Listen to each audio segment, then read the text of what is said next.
E agora com o painel Cultura, Diversidade e Inovação.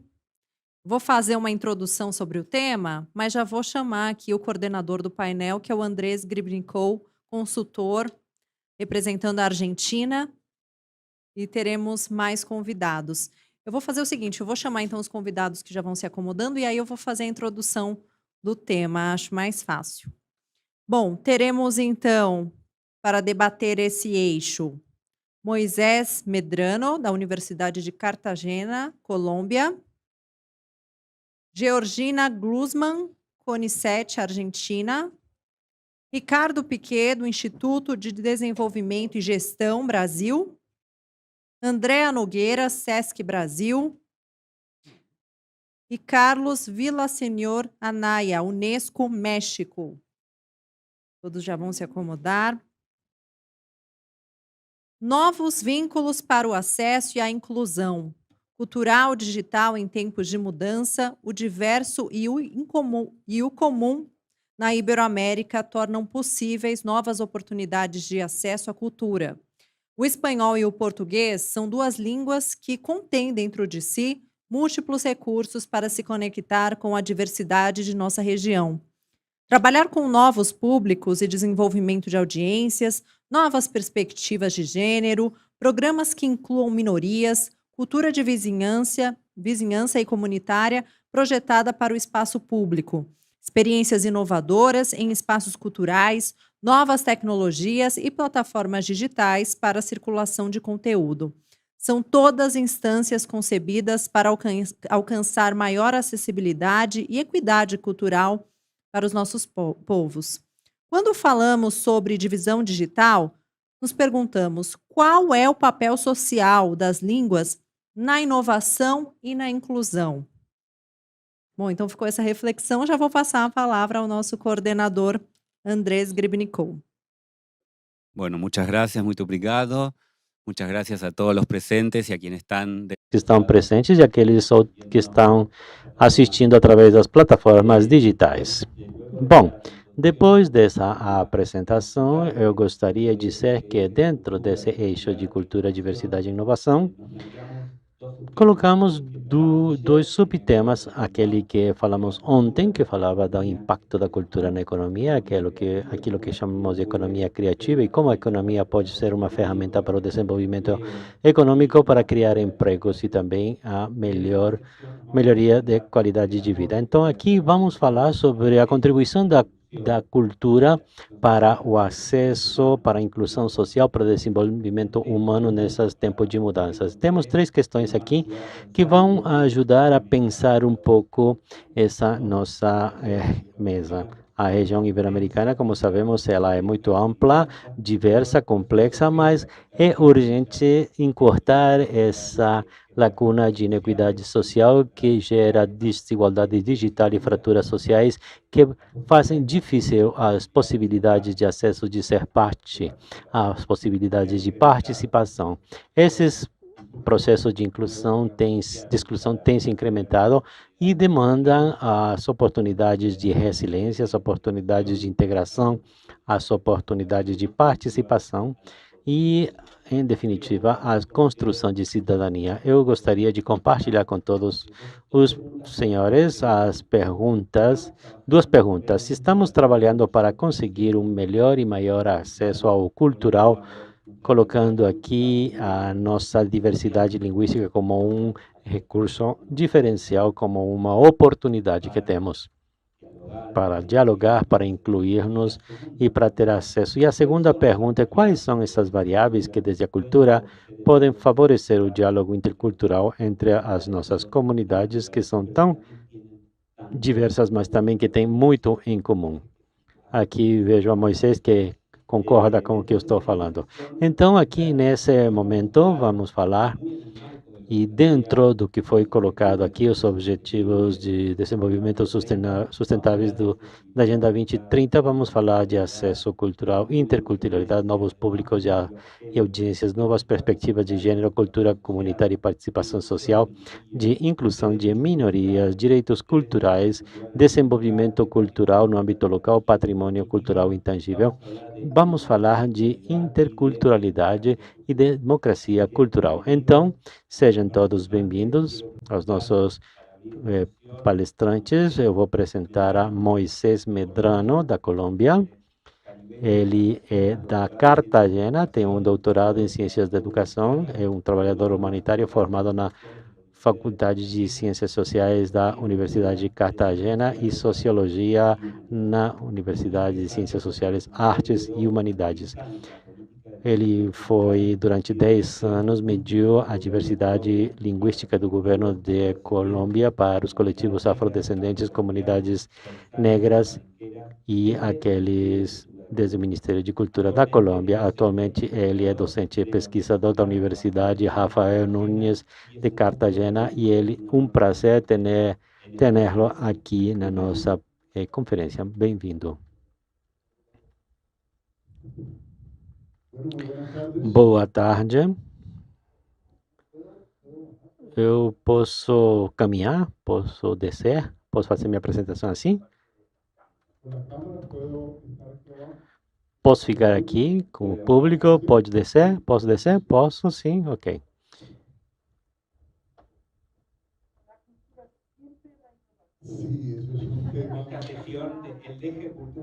O eixo cultural sempre faz alguma coisa nova. Ontem o Avatar, hoje Moisés vai caminhar entre o público. É porque eu quero iniciar com uma ação solidária pelos mais de 100 vítimas da tragédia em Petrópolis.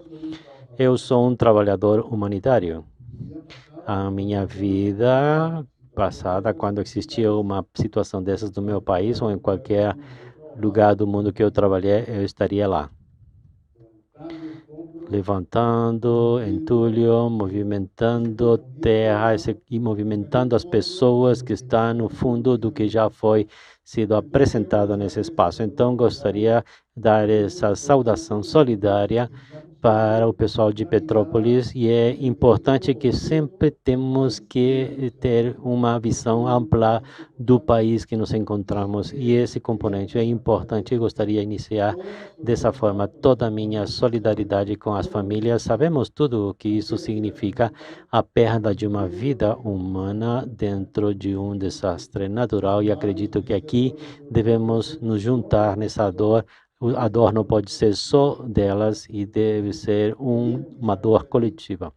Então, gostaria de me solidarizar com essas famílias em Petrópolis.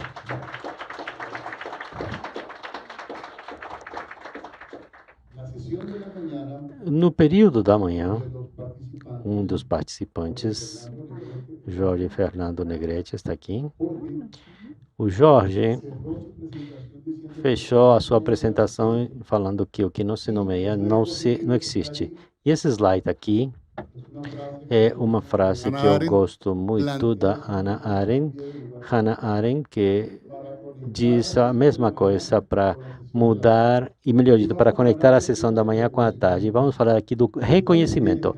Essas mulheres que aparecem aqui nessa fotografia são parte do conjunto de mulheres indígenas que inauguraram com a sua presença a educação superior das mulheres indígenas na Colômbia. São pioneiras. Quer dizer, todo o processo de feminização da educação superior na Colômbia aconteceu e tinha várias pessoas, como disse a Agenda 2030, um grupo tinha ficado por fora e são as mulheres indígenas. E vou começar por isso, ligando com o que o Jorge tinha falado hoje de manhã, no sentido de nomear, de colocar no discurso, de colocar dentro das políticas públicas e nomear corretamente. Às vezes não são nomeados corretamente e o setor cultural tem esse problema. Pediram que vamos pensar no acesso à cultura. Se eu não tenho conhecimento da demografia, da história dessa geografia humana, é muito difícil que eu possa gerar um processo de acesso à cultura genuíno. Pode ser cosmético e pode ser cosmético no sentido de que eu vou fazer uma exposição no museu para que as pessoas pobres possam assistir, porque normalmente nos museus não gostam as pessoas pobres. As pessoas pobres não se veem bem nos museus, porque não tem o capital cultural que vai permitir de se desenvolver adequadamente no museu. Vão querer tocar as peças do museu, e no museu não podem tocar as peças. Então, existe um componente forte de como são nomeadas e como têm que ser nomeadas corretamente. Eu aprendi aqui que eu devo me locomover aqui e usar assim o projetor de slides. Então, a Colômbia é um país multicultural, com muita diversidade. Antes da Constituição de 91, e é possível que aqui no auditório haja pessoas que têm essa capacidade, essa idade de falar há 30 anos, nós tínhamos um estado que tinha uma só nacionalidade, uma só língua e uma só religião, uma única religião. Nas 65 línguas indígenas e crioulas que nós tínhamos, talvez se as pessoas falassem nessas línguas, nessa época, as pessoas poderiam ser presas. E em 1991, houve uma grande transformação em termos linguísticos na Colômbia e foram incluídos todos esses coletivos que ficaram ignorados durante séculos. Por lei, isso foi incluído. As imagens que vamos observar fazem parte de uma coleta de dados dos últimos 10 anos.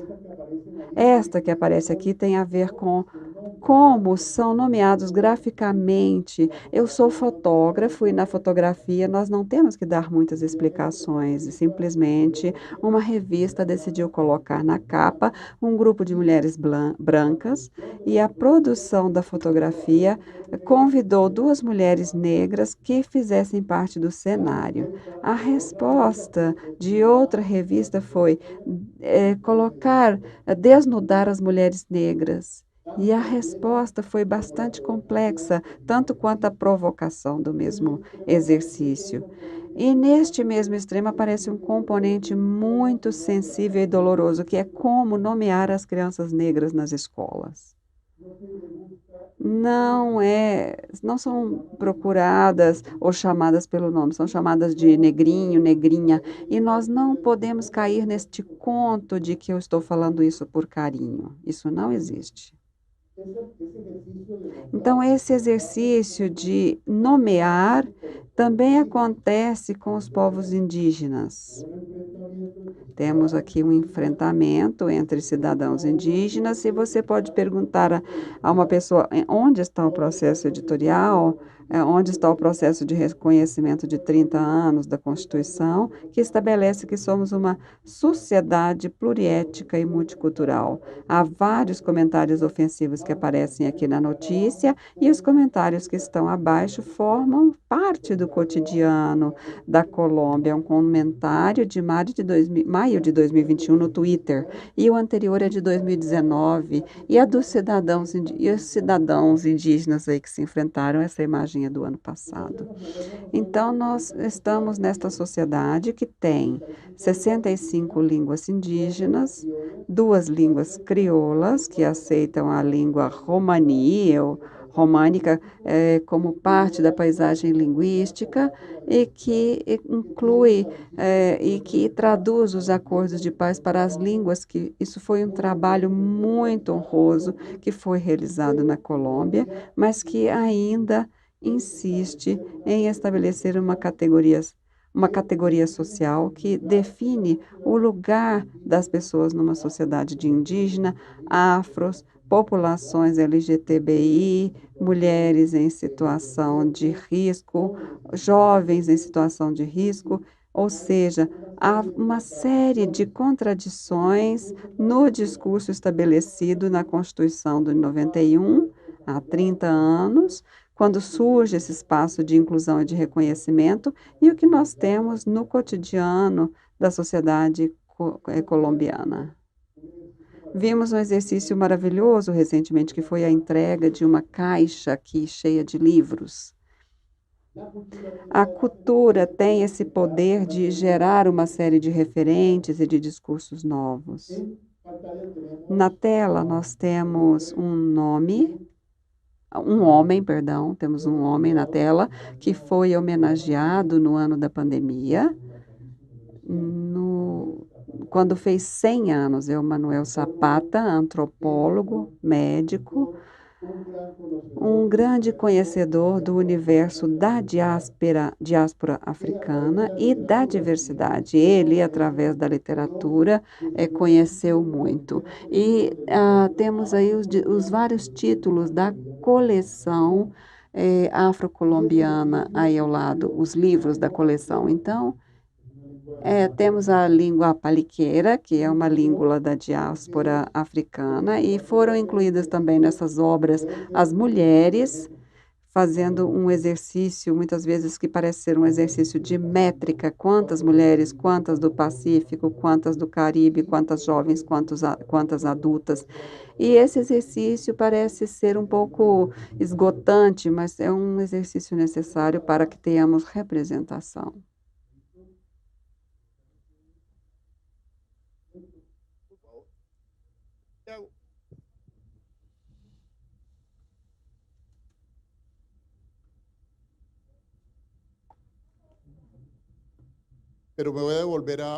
Eu quero voltar aqui para um slide.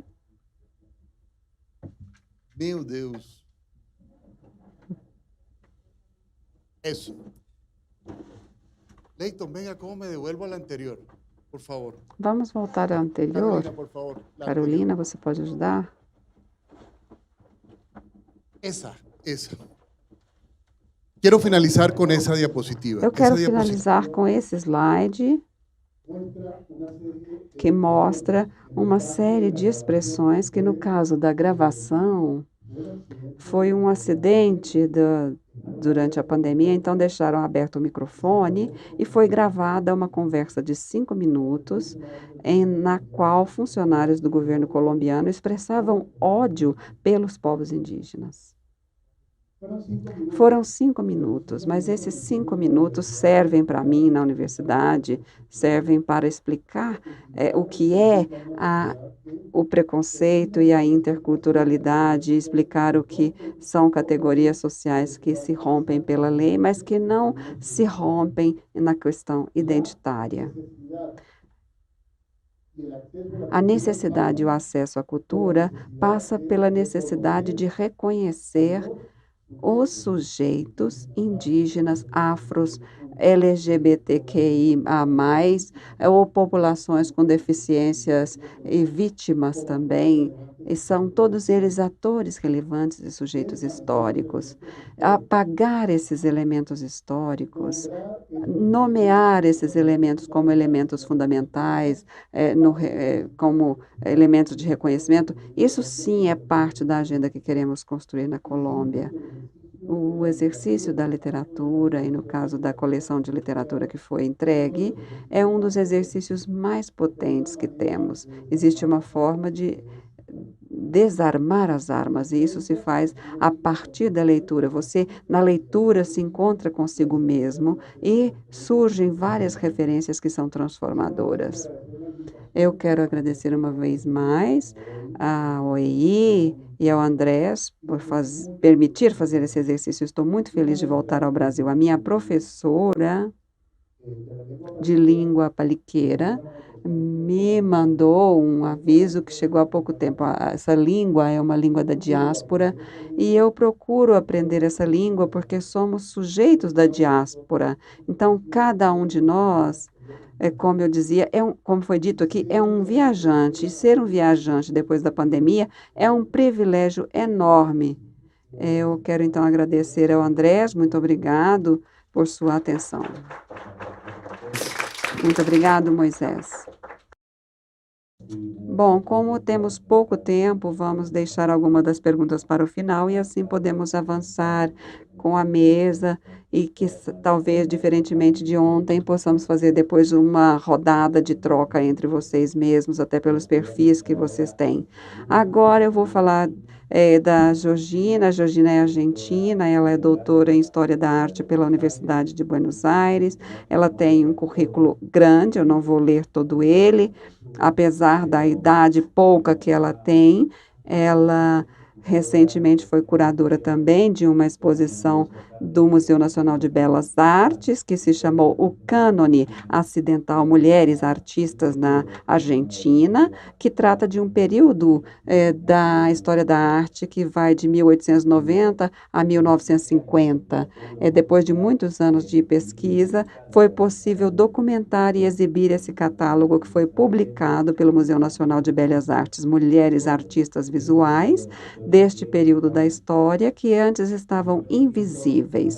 Isso nos dá bases para convidar a Georgina para falar de gênero, cultura, língua e as novas linguagens, como falamos dentro de uma nova diversidade, dentro de uma nova perspectiva de gênero.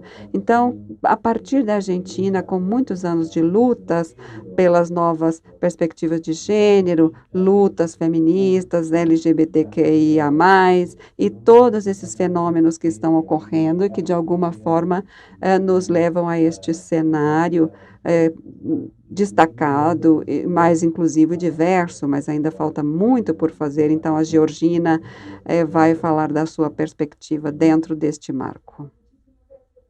Muito obrigada, Andrés, pela oportunidade de estar aqui com colegas tão maravilhosos. É um verdadeiro privilégio. Obrigado também à OEI pela organização extraordinária.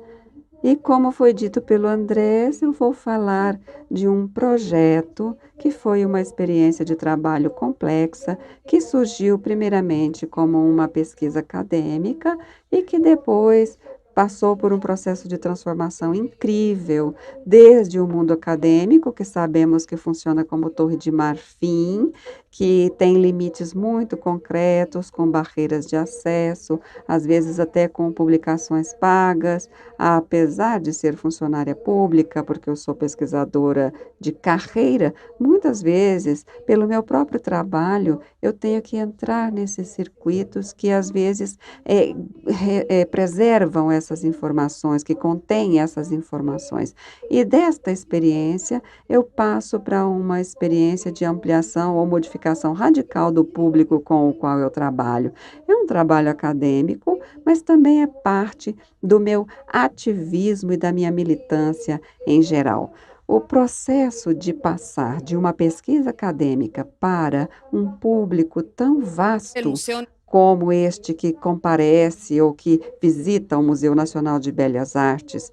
O Andrés, ele dirige a Associação de Amigos do Museu, esse grupo é central para o museu também, muito importante, e esses todos grupos atravessam muitos setores.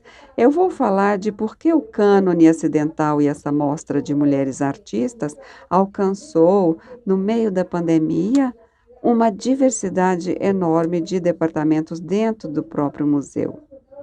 Então, estamos falando de um resultado de 15 anos de trabalho, e como todo trabalho acadêmico, ele se desenvolveu de forma solitária, conforme as lojas que são impostas pela produção acadêmica, atravessadas por um sistema quase de demandas de hiperprodutividade, e, sobretudo, de autorias únicas, e passa disso para um trabalho coletivo. A curadoria artística é um trabalho coletivo de comunicação e de construção de sentido com os outros, ou os outros. E agora, eu não queria utilizar essa linguagem inclusiva, mas ela apareceu aqui, outros. Então, a minha mãe, ela fica brava quando eu digo outros, mas já apareceu aqui no meu discurso. Então, na Argentina, agora temos um contexto de massificação do feminismo. Durante muito tempo, o feminismo foi considerado um movimento branco, acadêmico, com tudo que isso significa nas nossas culturas racializadas, E aqui a gente pode falar no Brasil de Jamila Ribeiro e o livro dela, Quem Tem Medo do Feminismo Negro, ou os seus lugares de fala. Então, estamos vendo um momento de massificação radical das demandas e conceitos do feminismo. Estamos vendo aqui uma imagem de uma das marchas realizadas em Buenos Aires a favor da interrupção voluntária da gravidez, e toda essa maré verde vem sacudindo as estruturas profundas e patriarcais das nossas sociedades latino-americanas. E isso também afeta o museu. As paredes do museu são altas, mas não são infranqueáveis. E este movimento humano, ideológico, político e estético pressiona também instituições tradicionais como o museu. Como feminista, eu não quero colocar essa mostra como a única ou a primeira, ela simplesmente se inclui numa continuidade. O Adrienne Rif é uma feminista, falava do contínuo lésbico, de como as mulheres se conectam e construem suas próprias histórias, não somente no sentido romântico, mas também no sentido para além do que é surgida a partir da palavra lésbica. Então, o cânone ocidental tem um antecedente na figura de Rosa Facaro. Ela é uma crítica e gestora cultural destacada que, no ano 1988, no momento de auge dos debates sobre o feminismo, depois da recuperação da democracia argentina, ela realiza a mostra A Mulher na Plástica Argentina 1. Foi uma amostra muito pioneira e os visitantes do cânone ocidental se viram também fazendo analogias com essa amostra, pensando num relato em que não somos os primeiros ao fazer algo, mas recuperamos também as experiências daquelas pesquisadoras, como a pesquisadora anterior. Então, tivemos aí essa sede como sendo o Museu Nacional de Belas Artes. Aqui temos imagens de alguns homens que no início do século XX, fim do XIX, estavam decidindo o destino dessa obra artística, para ver se ela ia entrar ou não na exposição. E esses inícios determinaram, inclusive, os acervos do museu. Houve um processo de memória que nós temos que repensar, o qual ainda se preserva e que é digno de ser recordado. Então, aqui o conceito de patrimônio é colocado agora em julgamento. Estamos falando da herança cultural do pater, não de uma herança cultural produzida por qualquer pessoa, produzida especificamente por uma autoridade masculina. Então, é neste espaço no qual estão os objetos que compõem o museu, historicamente determinados, é neste espaço que realizamos o cânone ocidental. Então, o museu vem sendo enfrentado por diferentes movimentos feministas nos últimos anos. Aqui nós propomos a Assembleia Permanente de Trabalhadoras na Arte, e em 2018 esse grupo solicitou que houvesse um apagão nas salas e que se deixassem iluminadas somente as obras realizadas por mulheres artistas. Então vemos aí salas muito escuras, foi preciso mudar inclusive a localização de algumas salas, ou mudar a localização de algumas obras, porque algumas salas ficaram totalmente escuras, sem nenhuma presença. Então, o museu, ele se senta aí no banco dos réus, ele não foge a essa pressão social, ele não se recusa a falar com um público que quer diversidade nos seus relatos. Então, essa exposição juntou quase 100 obras de mulheres artistas. Muitas dessas mulheres jamais tinham visto suas obras no Museu de Belas Artes. Esperamos que em algum momento de sua existência elas alcancem, muitas das que não puderam possam alcançar esse lugar. Então, tivemos uma periodização hipotética para entender o processo histórico e artístico das mulheres no campo da arte. Então, pela primeira vez, eu apresentei essa hipótese, não num artigo, como a loja acadêmica, como espera de mim a lógica acadêmica, mas eu fui para um público muito mais exigente, que eram os visitantes do cânone ocidental.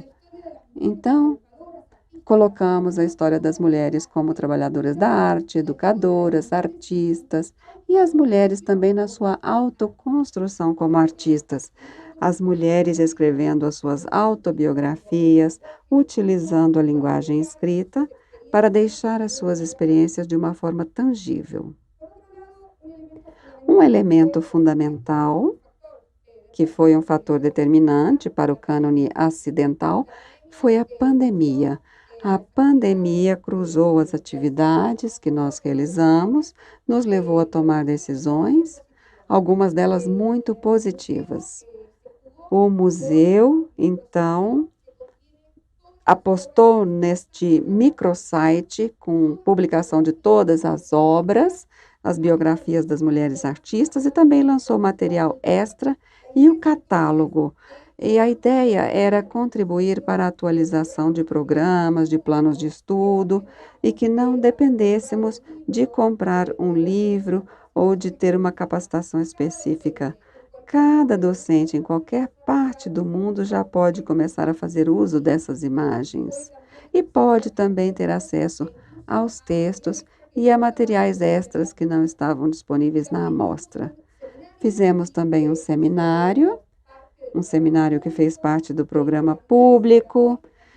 Ele também foi gravado, ele tem essa ideia também de fomentar a federalização. Na Argentina, nós estamos muito acostumados a uma concentração de atividades em Buenos Aires e uma super oferta, digamos, cultural em Buenos Aires e muito pouco acesso para as pessoas que estão nos outros estados ou regiões. Então, buscamos quebrar esse paradigma a partir desta publicação. Então, o que resta do cânone ocidental para nós? Bom, temos a história da arte local, que antes não estava considerada, uma obra grande da arte argentina também que está em mãos privadas, que está em comodato durante 2 anos no museu, e também uma grande quantidade de artigos jornalísticos que falam do impacto social que uma mostra como esta pode ter sobre mulheres artistas desde um passado.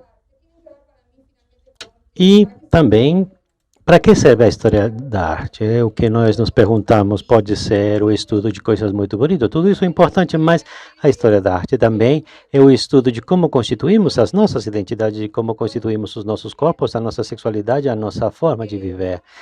A Ramona Gomes é uma artista argentina, lésbica, que é transfeminista, militante, que encontrou por primeira vez no cânone ocidental que sua exploração em autorretratos tinha uma história, tinha uma genealogia, tinha uma referente no passado. Essa é a história da arte que eu quero. E a arte também, a história da arte que nós procuramos com o cânone internacional, é a história da arte dos corpos ou corpos divergentes, como no caso dessa obra que estamos vendo, a figura de um atleta da Argentina, da artista argentina uruguaia Maria Carmen Portela, que se representa um andrógeno nos anos 40, que era uma pessoa não binária, intersex, talvez. Teríamos outras denominações, mas estamos designando essa mesma ideia, um corpo e outro. A história da arte pode mostrar essas identidades em circulação, essa constituição de corporalidades e dar-nos um porto seguro. Muito obrigado. Muito obrigado, Georgina. Muito interessante a intervenção e se eu falei que ia deixar as perguntas para tarde, agora eu gostaria de perguntar para você, para fechar essa ideia de acesso e como você coloca essa ideia aqui de patrimônio e de herança cultural e de legitimação que o museu produz. Esse, o outro museu, é um ente de legitimação social e identitária e como você acha que depois de realizar essa exposição no museu, poderia ser, no seu museu, ou poderia ser qualquer outro, contribuiu no avanço para essa trilha de luta, de militância, que não se deu se não fosse no museu, na exposição. Sim, entendeu a pergunta? Sim, acredito que é importante a pergunta e tem a ver com a história das exposições, o impacto que tem uma mostra realizada no Museu Nacional de Belas Artes, que é um legitimador por excelência no nosso campo artístico, e também o processo de repensar a si mesmo.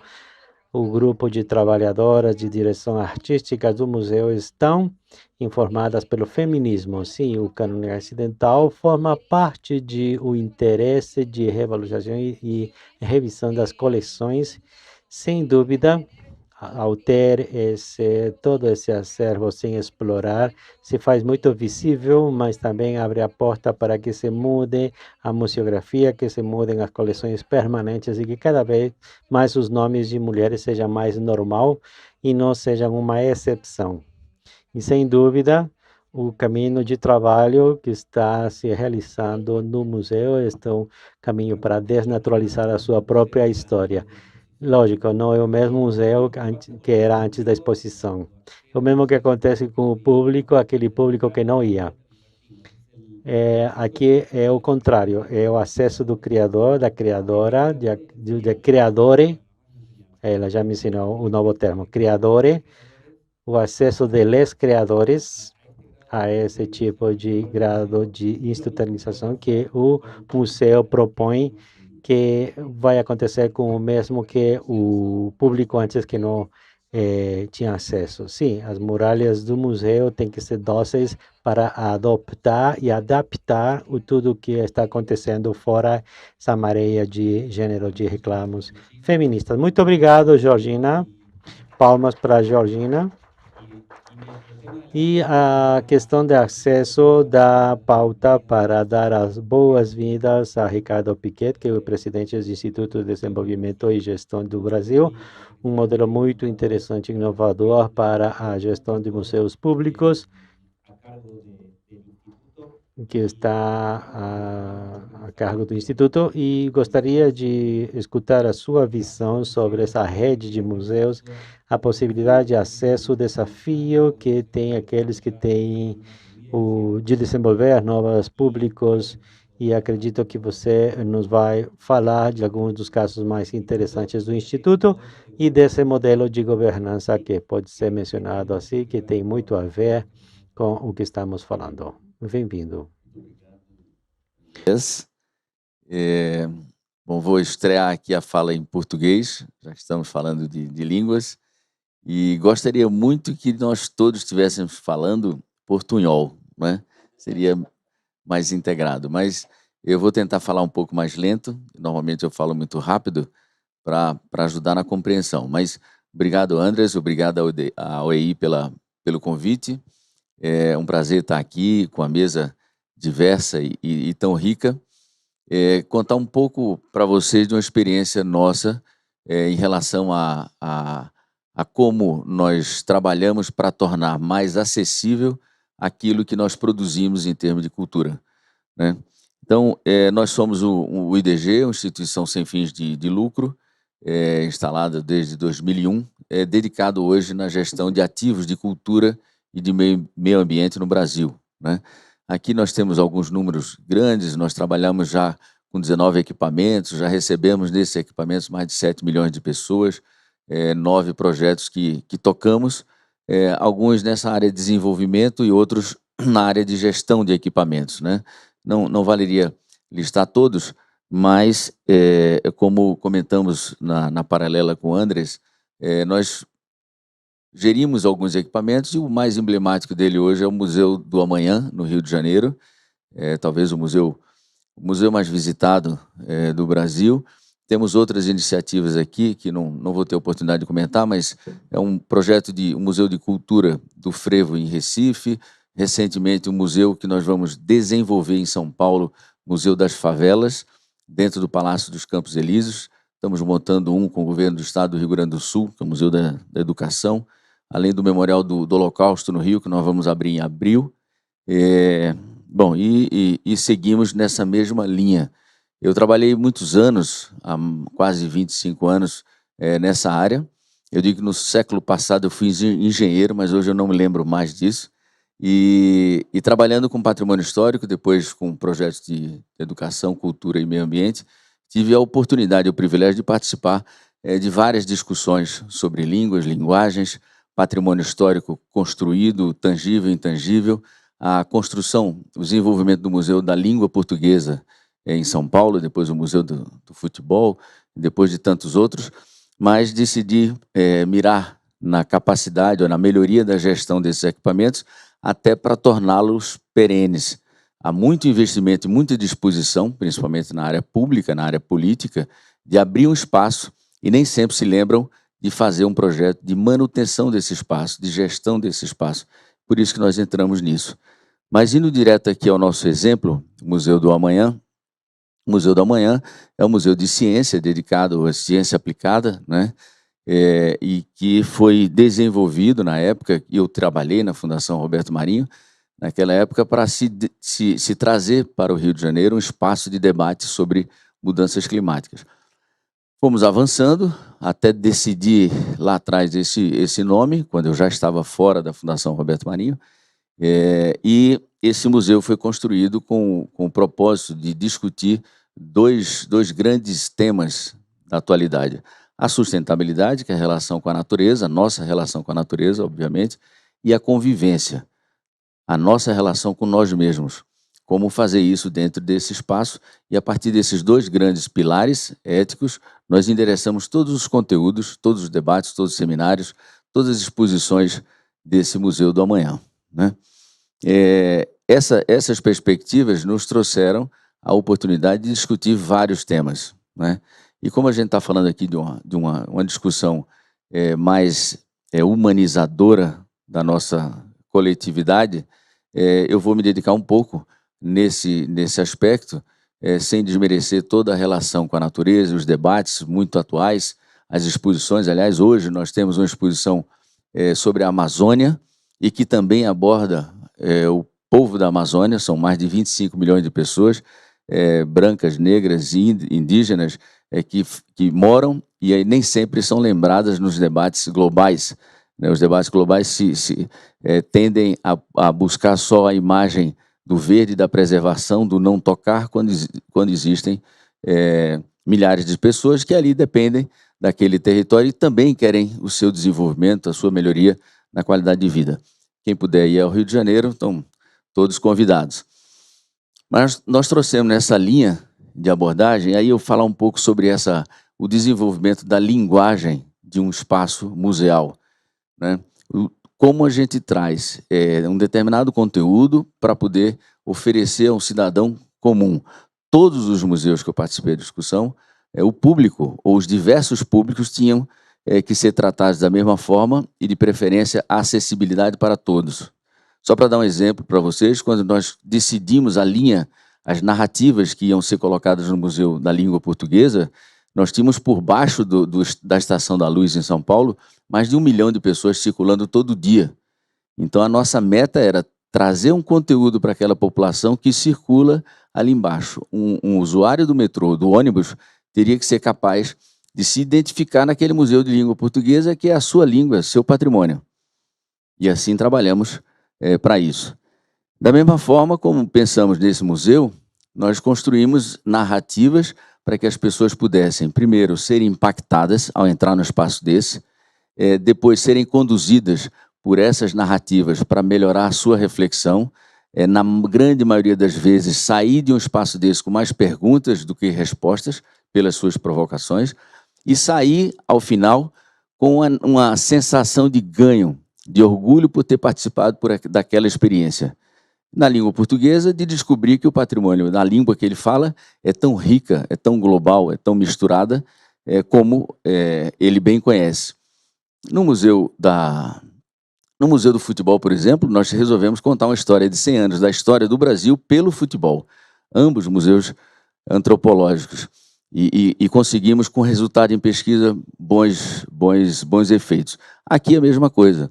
Então, quando se pensou em falar do amanhã, e já era uma inovação provocar as pessoas, como o Museu do Amanhã é um pouco controverso, né? O museu para trás e você falar do amanhã, tivemos que montar esses roteiros e decidimos fazer 5 grandes experiências a partir de perguntas que a humanidade sempre se fez.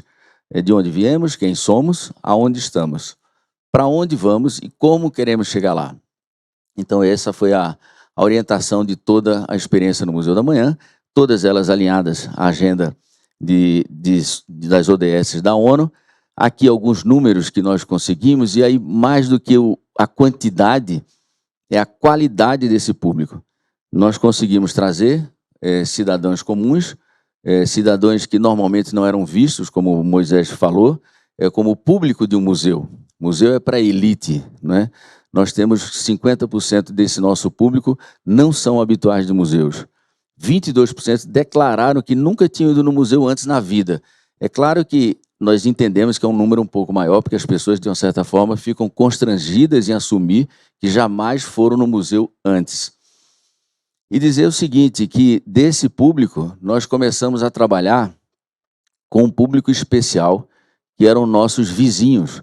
O museu está instalado na região portuária, uma região pobre, com 35, 40 mil habitantes, e nós resolvemos ir a eles, primeiro para pedir licença para chegar num território que eles estavam antes, depois explicar o que significaria aquilo para a vida deles, e depois convidá-los para visitar. Várias visitas durante a obra, uma inauguração só para a comunidade antes de abrir para o grande público, a contratação de quase 20% do nosso time da região, e desenvolvemos vários programas com essa população. Isso nos fez, até hoje, viver em paz e gerar orgulho para essa nossa vizinhança. Nós chamamos o nosso museu, um museu educador, pelo acesso a jovens e estudantes, né? Com os nossos programas, recebemos mais de 250 mil jovens estudantes com visitas mediadas e debates para cada turma. Aqui nós chamamos de um museu conectado, né? 23 milhões de pessoas conectadas ao museu.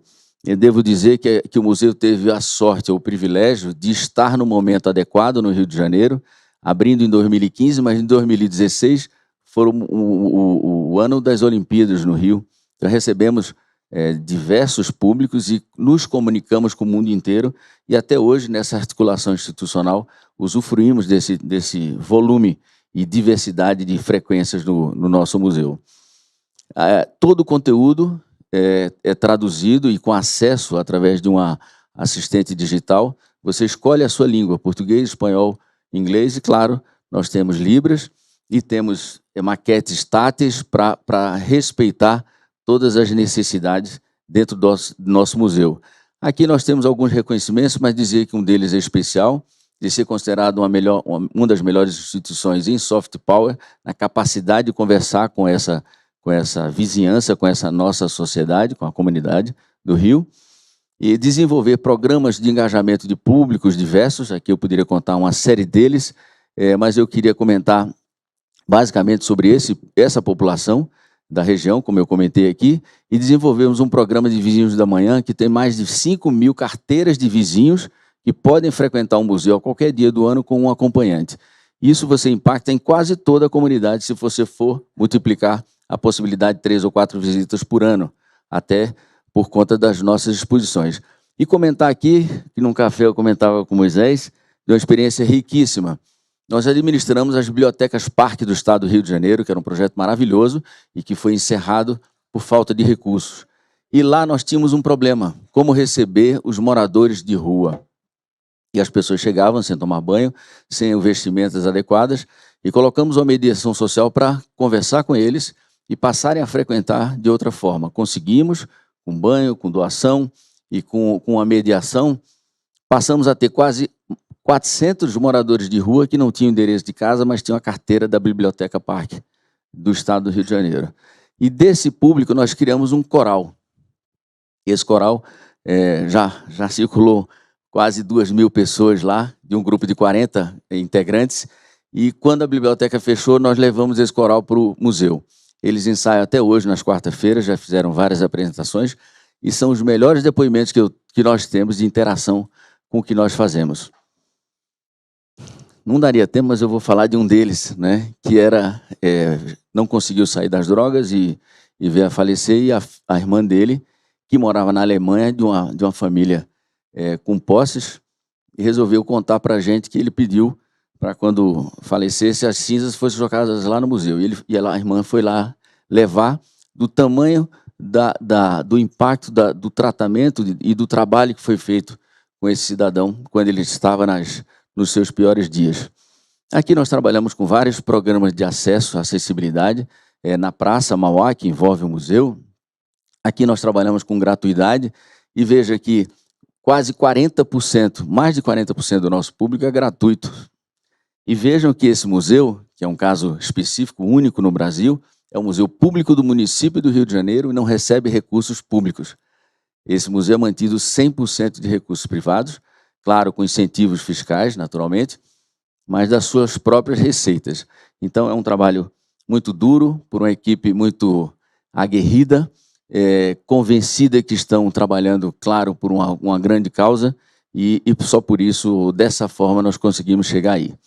Então, essa dinâmica, ela se traduz no desejo das pessoas voltarem ao museu, pela sua programação, levarem amigos, visitantes, e de darem ao museu alguns títulos de museu mais querido, porque a sociedade se apropriou dele, ganhou importância política, e por isso ele se sustenta pelo valor que a sociedade deu a todo esse trabalho com diversos públicos e novos públicos que nós estamos buscando. Então, basicamente isso, Andrés, trazer para vocês aqui essa experiência e convidá-los para ir visitar, para quem não foi ainda. Obrigado. Muchas gracias, Ricardo. Muy bueno, porque fíjense que estamos siempre... Muito bom, porque sempre estamos falando das mesmas coisas. O público que não quer ser visto nos museus, os artistas que não querem ser vistos nos museus. Qual que é o desafio, desde o ponto de vista da gestão, para atrair esses públicos, atrair esses artistas, e tudo o que está pendente dentro da gestão cultural. E para falar disso, acredito que vai cair muito bem apresentar a Andrea Nogueira, de FFT, que ela é gerente do Centro de Pesquisa e de Formação do SESC de São Paulo. São Paulo, não sei se vocês conhecem, um dos espaços desse equipo, um dos espaços é o espaço de arquiteta do Centro Cultural do SESC, para que quando você chega ao SESC, vê artistas, criadores, esportistas, vê gente que vai trabalhar suas ideias, tem bibliotecas, tem restaurantes, esse público tão diverso que gera um projeto cultural genuíno pensado desde aqui. Então, Andrea, bem-vinda, e o microfone com você. Assumiu sempre muito bem toda a ideia, né? Agradecemos, em nome do diretor Danilo Santos de Miranda, a Organização dos Estados Ibero-Americanos para a Educação, Ciência e Cultura, pela realização da segunda CIUP aqui no país, que, Ana, nossa, estamos encantados por essa oportunidade de conversar, né? Versarmos juntos, trocarmos experiências pessoalmente e por meios digitais. Agradecer essa belíssima mesa, tão fortíssima e resistentes na área da cultura. A Georgina, Moisés, Carlos, ao querido Ricardo e principalmente a você, Andrés, por esse convite. Bom, nessa apresentação trago as experiências onde me encontro, para assim refletir conjuntamente toda a nossa trajetória, tanto no período da pandemia, quanto o que ainda temos que fazer para resistir, para percorrer de modo particular, quando trazemos a dimensão da cultura, do fazer cultural. Lembro as palavras do... aqui eu já comencio. as palavras do escritor Luiz Rufato na Feira de Guadalajara, em 2012, sobre o Brasil. Vivemos isolados, e isso não aconteceu agora. Foi assim por tanto tempo que parece que a ideia de que não somos latino-americanos é aceita, mas também não somos africanos nem europeus. Somos uma ilha muito solitária. Romper com esse destino é o que nos une aqui, para podermos criar vínculos comunitários a serem fortalecidos e expandidos na contemporaneidade, tendo a língua como fundamental sinal de pertencimento, inclusão, mas também de colaboração. Colaboração, sobretudo, nas ações que atuam para o desenvolvimento da cultura enquanto direito cidadão. E aqui reflito, nessa breve introdução, sobre 3 dimensões: a dimensão institucional, de onde falamos, a questão da sustentabilidade, tão bem colocada na mesa, e a dimensão do futuro, utópica.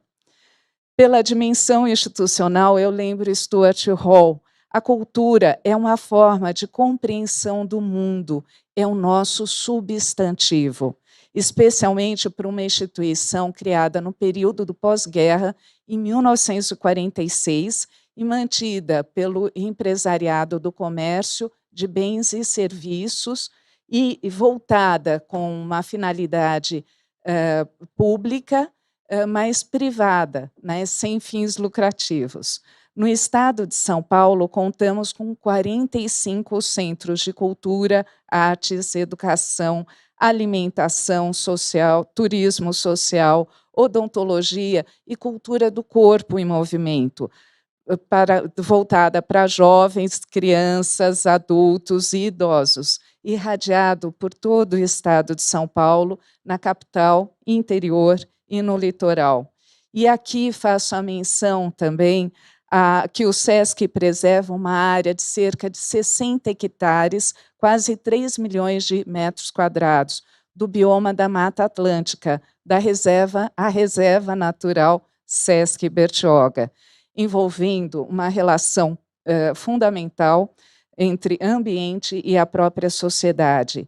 Nesse envolver cultural que se soma à produção e irradiação de conhecimento por outras atividades, como as edições SESC, a plataforma do SESC Digital, o SESC Memórias e o selo SESC, assim como o Centro de Pesquisa e Formação, constituem um alicerce no estabelecimento de diálogos e parcerias entre instituições público e privadas, organismos internacionais e os movimentos da sociedade civil.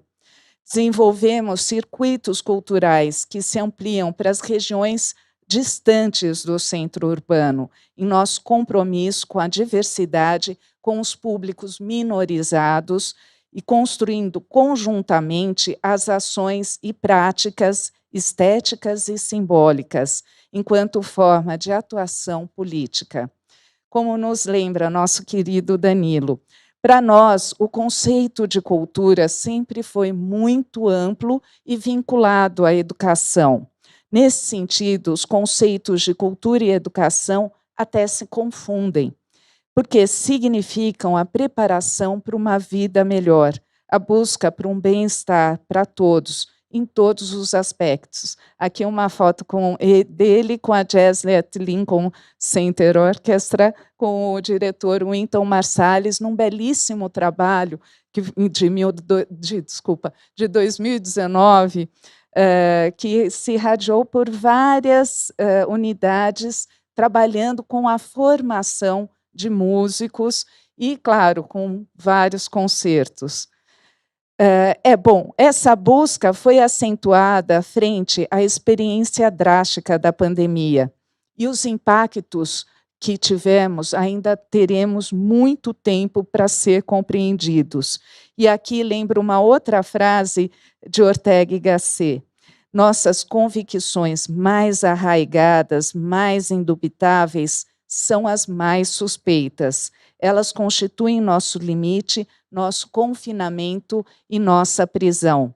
Diante dessa ruptura de certezas que construímos por tantos anos, o alerta do filósofo nos convoca para desmancharmos os limites diante da desigualdade social, da vulnerabilidade e da violência racial e de gênero, onde 53 milhões vivem na extrema pobreza. E lembramos também, né, como Moses falou, dessa tragédia em Petrópolis e dos 640 mil mortos pela pandemia no Brasil. Nesse doloroso cenário, o impacto da área cultural, que já estava comprometida em razão de uma imensa lacuna de investimentos e políticas públicas, sofreu de modo expressivo. A dimensão da sustentabilidade eu abro para o todo, né, para além da instituição. Diante dos protocolos da Covid-19, protocolos sanitários, o ambiente online foi a única garantia de ação, né? Mas sabíamos que não havia infraestrutura para os espaços culturais, restrita basicamente à sua ação na divulgação e na digitalização de acervos. Esse foi, sem dúvida, um dos enormes impactos, onde cerca de 700 mil pessoas perderam seus postos de trabalho. Muitos já estavam na situação informal de trabalho.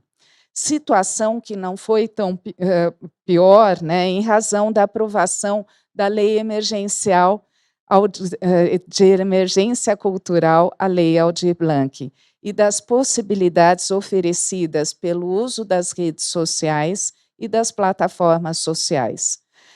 Bom, sabemos que essa questão da sustentabilidade depende diretamente do desenvolvimento das políticas culturais. Para o SESC, como vencer esse desafio, integrando tantas questões sociais e de sobrevivência que os gestores culturais estão atravessando? Como contribuir para essa questão? Conscientes da responsabilidade, a instituição mobilizou estratégias para que centenas de profissionais pudessem, mesmo à distância, mobilizar o público frequentador.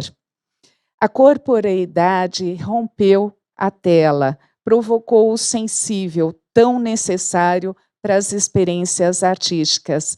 Lembro aqui uma fala do Caio Ciocler, um grande ator brasileiro, que a arte salva vidas e salva a saúde mental de muitos. Entre as ações desenvolvidas, tivemos o Circuito SESC de Artes, o Tecido Solidário, apoiando 85 iniciativas sociais para a geração de renda, e toda a programação do Em Casa com o SESC, no ambiente online. Aqui alguma dessas ações. E, principalmente, na questão da inclusão digital, e constituindo parcerias com instituições para o desenvolvimento de indicadores, né, junto com o Observatório da Economia Criativa, o próprio CETIC.br, entre outras inúmeras atividades que desenvolvemos. E parto para a questão da formação de gestores culturais, né? E todos esses debates, o curso SESC Gestão Cultural, também contribui para essa constituição. E trabalhamos com ações locais, com o público minorizado, LGBTQIAP+, para a constituição, principalmente, de redes de fortalecimento comunitário e voltado para o bem comum. Na última instância, temos o trabalho da dimensão utópica. E lembro de do nosso querido Mário Lúcio Souza, que, no entanto, nos inspira. O centro do mundo acabou. Hoje, o centro do mundo é onde há uma conexão da internet. Ser o centro do mundo hoje é estar permanentemente ligado ao outro. E essa ação no campo da cultura adquire, assim, um tom de utopia, porque o que se mira é o horizonte de dias melhores. Nesses tempos de efemérides que estamos vivendo, dos 100 anos da Semana de Arte Moderna e o bicentenário da independência, o sentido de modernização do país é outro, é de trazer essas vozes tão plurais e tão necessárias. Esse é o nosso verbo e nossa língua, nas memórias de sofrimento e resistência durante a pandemia. Afinal, lembrando Guimarães Rosa, o que a vida quer da gente é coragem. Obrigada. Graças a todos. Se tiver 3 minutinhos, Andrés, eu gostaria muitíssimo de passar o vídeo do Diversos 22, que retrata essas comemorações e traz um olhar plural para o SESC. Vamos a ver el video. Hey, ouça o que eu vou contar. Vim pra cantar a vida tão espetacular. Minha gente, seja bem-vinda. Vivo outrora no agora, realizo o que não foi. Sinto o peso da glória em tudo que a história compôs. Multiversos diversos vieram de 22. Concretizamos no universo 100 anos depois. Oswald de Andrade peleja com Mário de Andrade. O que era uma ideia se tornou realidade. Semana de Arte Moderna traz a pluralidade. Evolução interna, festa da diversidade. Raiz perfura a bolha e toda a camada social. No meio urbano, público, real ou digital. Como Anitta, Malfatti, Tarsila do Amaral. Olha sublime, tornando a arte universal. Dizem que somos loucos, fazemos muito com pouco. Do nada improviso tudo, a cultura é pra todos. Com novo, a arte imita a vida, esse é o dom do povo. Multilinguagem, criticidade, transformação. Interseccionalidade, a base da construção. Juventude de atitude, rima com precisão. Se estende a amplitude no açude da inclusão. Semana de Arte Moderna, portas abertas, entre. Independência ou morte, nunca foi sorte, se lembre. Dificuldade me acende, se reinvente sempre. Só entende quem sente, a cultura nasce do ventre. Num galope rasante, a vida passa no segundo. Arte e cultura pra todo mundo. Galope à beira-mar, eu sempre mergulho fundo. Arte e cultura pra todo mundo. Isso é feito pra todos, isso é feito de tudo. Arte e cultura pra todo mundo. Conhecimento de gente que não teve estudo. Arte e cultura pra todo mundo. Arte e cultura pra todo mundo. Arte e cultura pra todo mundo. Arte e cultura pra todo mundo. Arte e cultura pra todo mundo.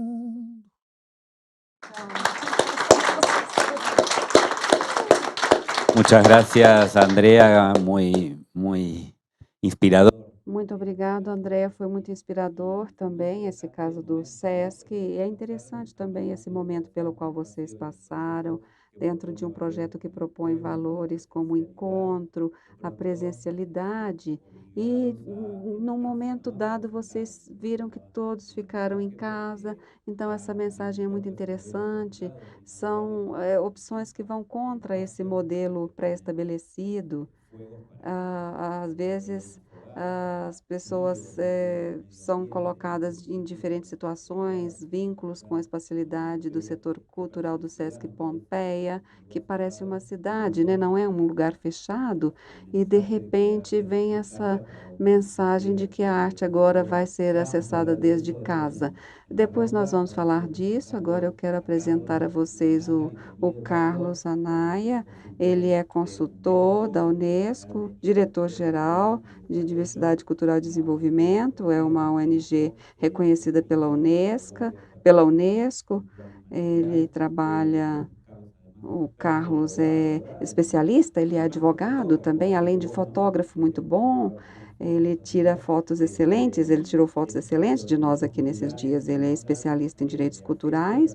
Ele vai falar de acesso ao patrimônio cultural e imaterial e esperamos ter acesso a algumas experiências que têm a ver com a gestão do patrimônio imaterial local, nos municípios, onde as pessoas moram, onde as coisas acontecem. Então, Carlos, por favor.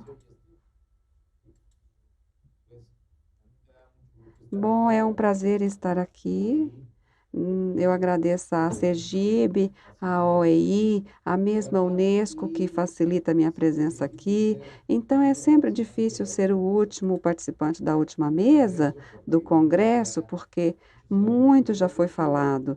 Mas eu quero falar um pouco e pensar nas línguas como caixas de ferramentas com as quais nós caminhamos, com as quais nós nos explicamos a nós mesmos, como dialogamos com o mundo, com as pessoas com as quais convivemos, e vamos descrevendo o território no qual vivemos.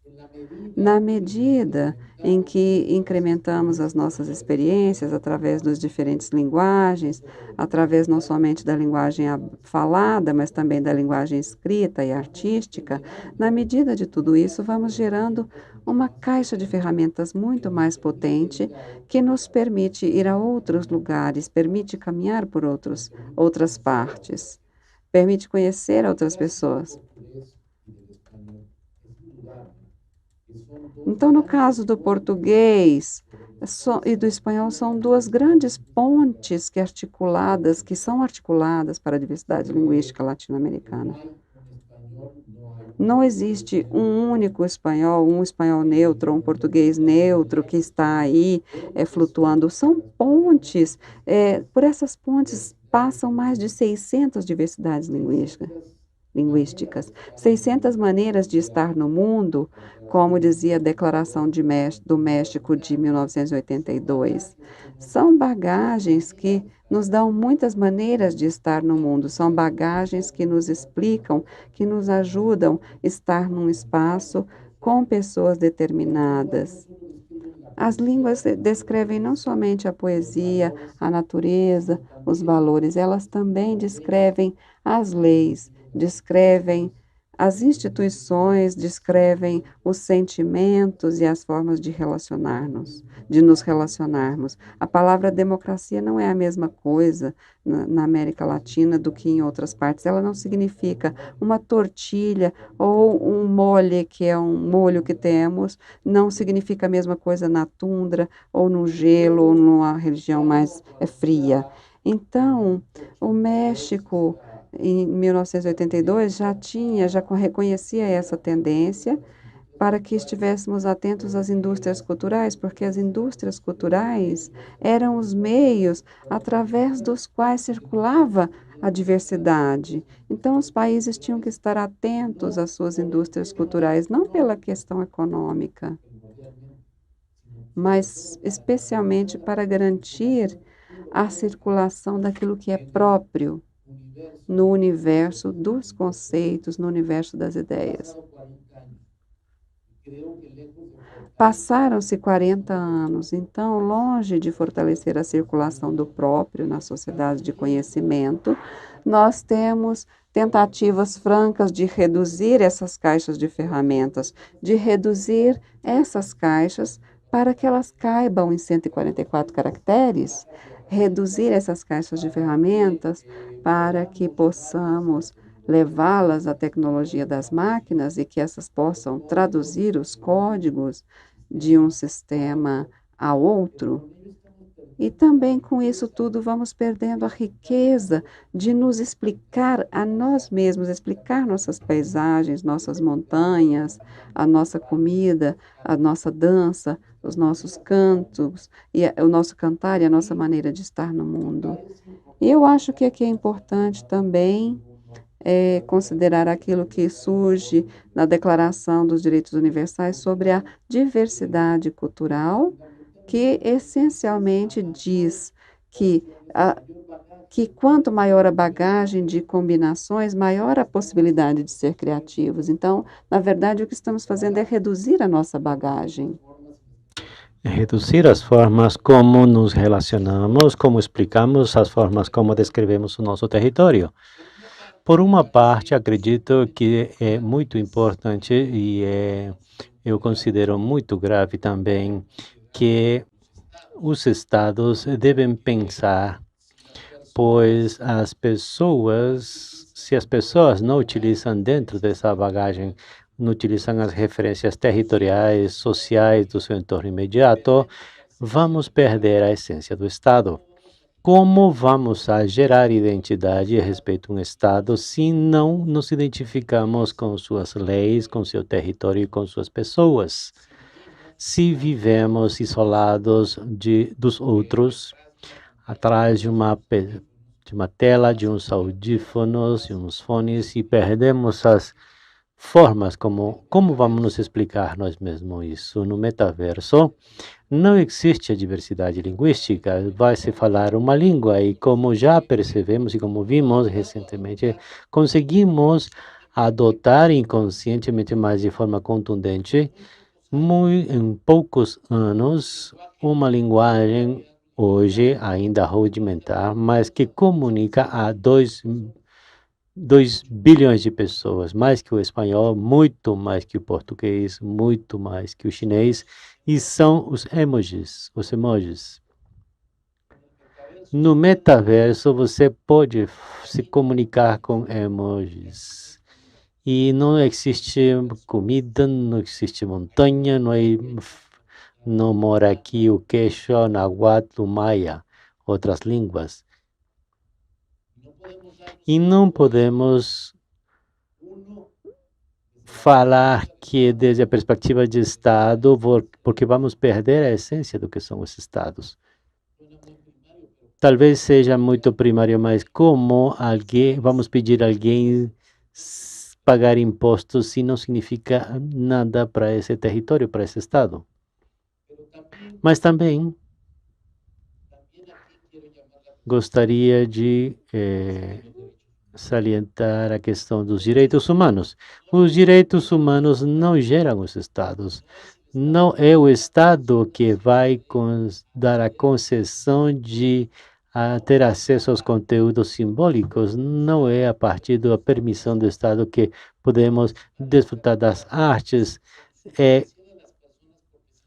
conscientizar as pessoas, porque se não temos acesso aos conteúdos simbólicos, podemos passar do estado de Homo sapiens a ser pessoa. Como vamos nos comunicar? Como vamos nos descrever? Como vamos a nos comunicar com os outros de forma que possamos nos integrarmos como pessoas, se não é a partir dos códigos compartilhados?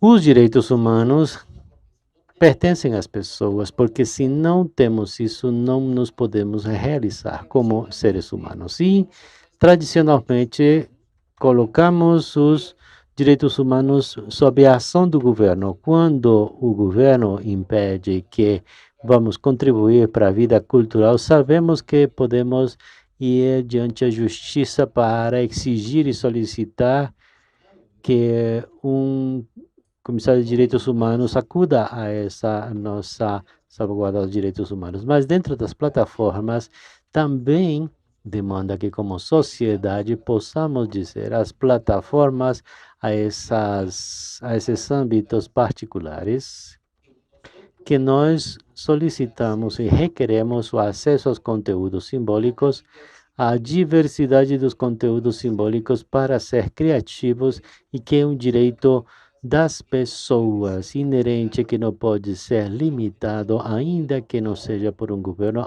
agora por uma iniciativa privada.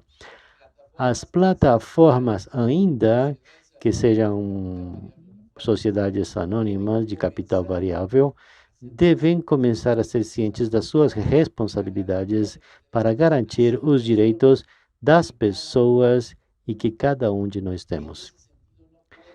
Nesse sentido, não pode reduzir, limitar, interromper ou coagir o nosso acesso à diversidade cultural, a conhecer todas aquelas ferramentas disponíveis para a espécie humana e, dessa forma, como disse Amartya Sen, contar com os elementos para atingir aquilo que cada um, como pessoas, com a dignidade humana, temos motivos para valorizar. Muito obrigado.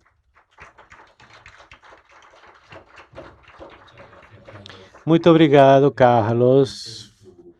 Gostamos muito da sua apresentação e sua apresentação me fez pensar que eu gostaria de propor um pequeno experimento. Não tenham medo. mas vão perceber vão lembrar que no começo da nossa palestra, da nossa conversa, e o título é Novos Vínculos para o Acesso à Inclusão Digital em Tempos de Mudanças, eu propus 2 perguntas para pensarem.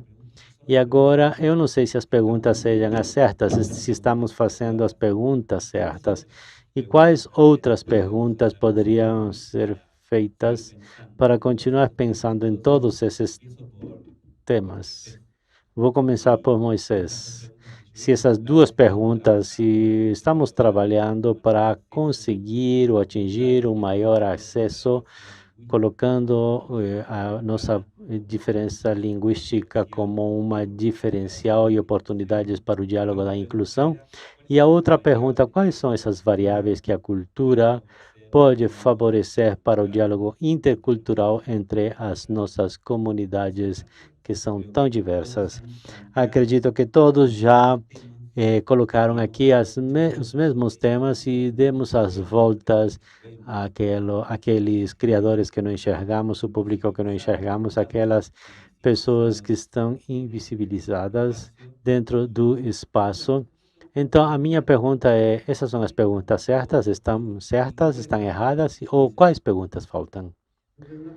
Moisés, acredito que uma pergunta que cada vez que existe uma comemoração de bicentenário, surge a pergunta da reparação e o reparo. E isso passa pelas contraperguntas à narrativa. Hoje fomos para um museu pelo período da manhã e existia uma pergunta que, quando se faz na Colômbia, tem outro motivo. Então, como os processos que envolvem as línguas, a diversidade linguística, a compreensão dessas novas formas de nos narrar e nos construirmos,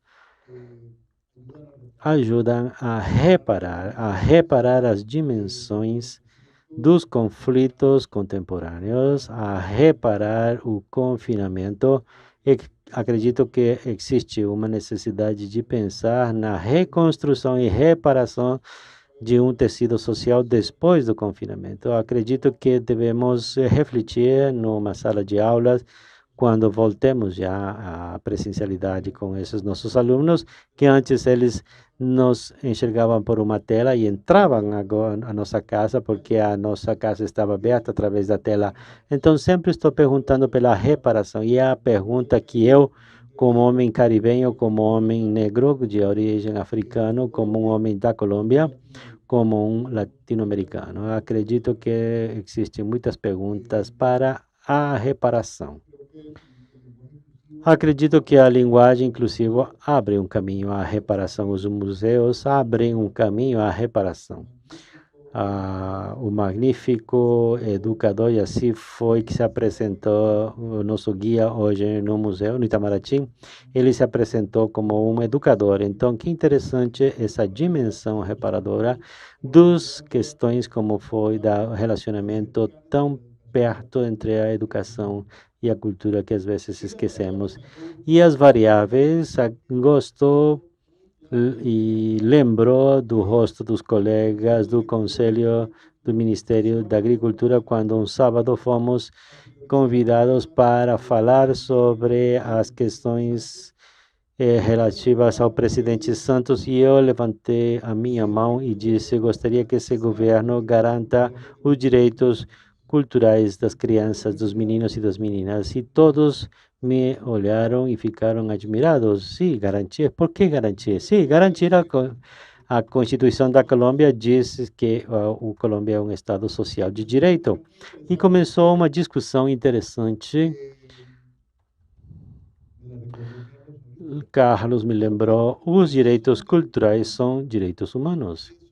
E isso não é mencionado. Se pergunto a alguém na rua onde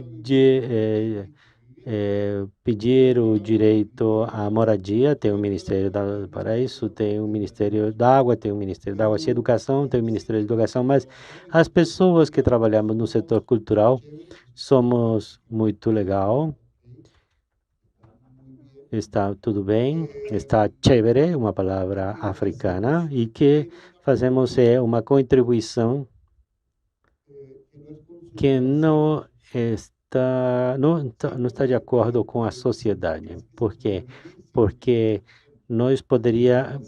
acredito que poderiam se fechar todas as atividades, museus, todas as atividades culturais e o povo continua vivendo.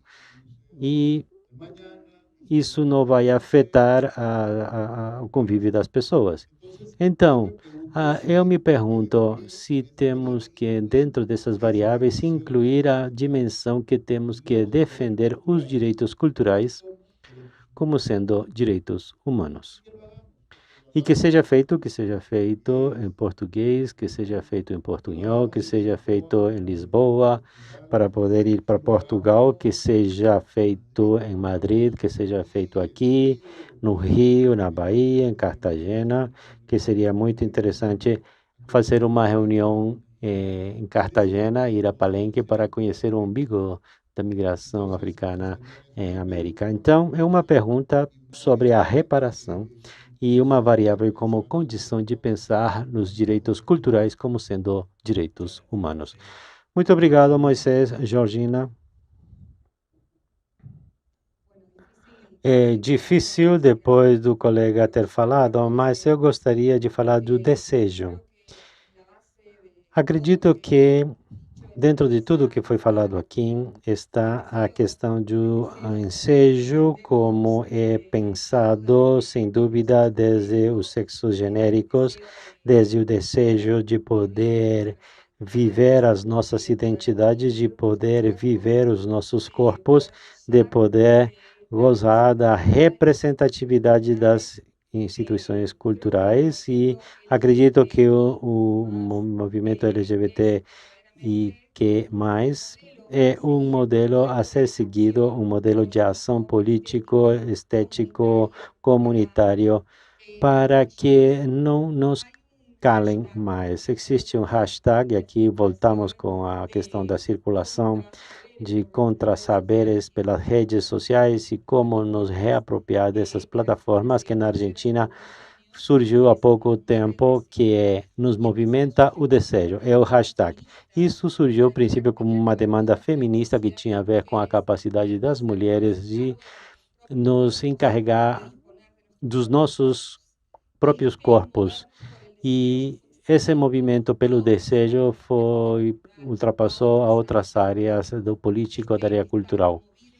Isso de se movimentar pelo desejo é o que acredito que nós devemos introduzir em cada uma das nossas instituições culturais. Entrar de cheio na exploração dos nossos desejos, das nossas identidades e abrir a representatividade que os nossos grupos de trabalho vão se encher de pessoas diversas e deixar essas barreiras. Na Argentina, contamos há pouco tempo uma lei que promete mudar tudo. O grupo, capacidade de entrar no governo e ter vagas para esses grupos minoritários trans na Argentina. Então, isso pode, desde o ponto de vista cultural, tem que ser valorizado as experiências de vida das comunidades trans e tudo aquilo que contribui para a arte, cultura, criatividade. E meu desejo é isso, que continue nos movimentando o desejo e permitir que dentro das nossas instituições culturais possam ter a possibilidade de dizer que somos um grupo representativo. Muito obrigado, Georgina. Ricardo.